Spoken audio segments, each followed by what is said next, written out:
Vision 2030, madini ni maisha na utajiri. Wawekezaji ambao tunao kwenye wilaya yetu. Wilaya Simanjiro ndio inaongoza kwa wawekezaji wengi kuliko wilaya zozote ambazo ziko hapa. Huku tuna wawekezaji wengi mno, lakini wengine hata hawajulikani. Wanatoka huko wanaingia ndani, wako huko vijijini.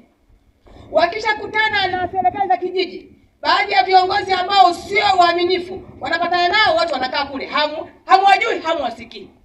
Mtawajua siku kikinuka huko, wakishaanza kugombana huko sana. Wamasai wamesahau, wameshapamba moto na fimbo zao na mashuka huko barabarani, ndio mtajua kumbe kuna mwekezaji huku. Hivi hamumsikii, anakuja kimya kimya, ni kama kibaka. Kwani nimemwambia Mheshimiwa DC, mwekezaji yote anayekuja kimya kimya tutakutafsiri vinginevyo. Jitambulisha kwenye serikali ya wilaya. Serikali ya wilaya ndio itakao kutambulisha wewe kwingine kunakotakiwa, ili tuone, moja, uwekezaji wako ni halali, lakini mbili, uwekezaji wako unatija kwa wananchi husika. Sisi tumepata bahati, Mungu ametubariki, katupa ardhi ambayo imebeba mali nyingi chini. Jamani, sio jambo la mzaa hilo. Tutakuwa punguani na wajukuu zetu tukifa watatimba makaburi yetu hivi. Yaani mjukuu anakuja anaangalia kaburi anasema bora ulikufa kuwa na adabu wewe tena. Ili umumu kuna adabu kabisa. Kwa sababu gani? Leo tumeshindwa kuwaza namna gani ya kuwaacha wajukuu zetu kwenye ardhi yenye mali kwa tamaa za watu wachache. Kwenye hili ndugu zangu, naomba tukamatane pamoja. Nimemwelekeza Mheshimiwa DC anipe listi ya wawekezaji wote ambayo kila kijiji kitawasilisha listi. Tuna vijiji vichache sana, Simanjiro vijiji 56, sio vingi. Wenye vita vijiji wote, kila mtu ataleta jina la mwekezaji yupo kwenye kijiji chake na anafanya nini. Tumuhakiki, tujue uwepo wake kwenye kijiji kile, watu kijiji kile wananufanikaje. Kuna maeneo hapa wanatoa mawe, wanatoa michanga, wanatoa nini, kwenye kijiji hata maji hakuna. Sasa mwekezaji gani huyo? Au sio? Lazima aache faida. Lakini kwenye kijiji hicho kuna vijana hapo wameenda shule, wamesoma, hata kazi ya kwenda kubeba chepe hivi hawapewi.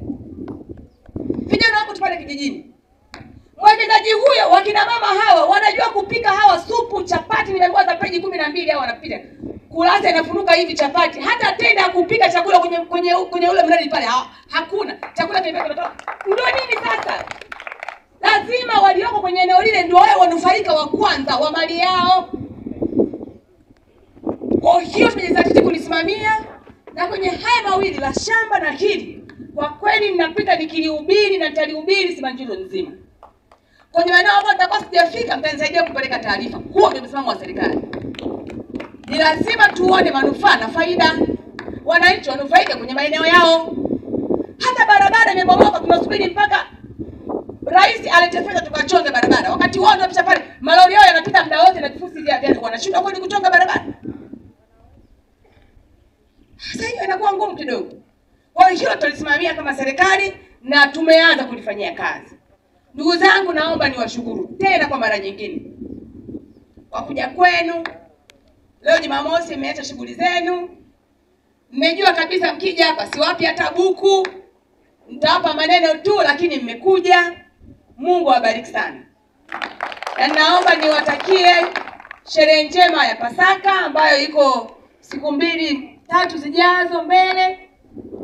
Mungu aendelee kuwalinda na kuwabariki. Tukisubiria sherehe yetu hiyo kubwa wa Kristo ya ufufuko wa Bwana wetu Yesu Kristo. Afufuke ndani ya mioyo yenu, upendo ukataradadi, na mkawe na sherehe njema na familia zenu.